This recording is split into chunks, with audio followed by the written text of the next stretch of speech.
నరేంద్ర మోడీ అన్నవాడే కారణ జన్ముడు, భగవంతుని యొక్క అవతారం. అతను పుట్టాడు ఈ దేశం కోసం. రాముణ్ణి ప్రతిష్ఠ చేయడానికి 11 రోజులు నిర్జల ఉపవాసం ఉన్నాడు మహానుభావుడు.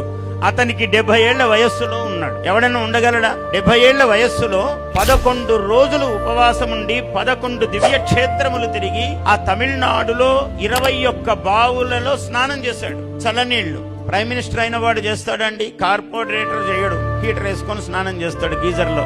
కానీ 11 రోజుల పాటు ఆయన పొద్దున సాయంకాలము చల్లనీళ్ల బావి నీళ్లు స్నానం చేశాడు. చేసి ఉపవాసము ఉండి 12వ రోజు రామ ప్రతిష్ఠ చేశాడు అయోధ్యలో.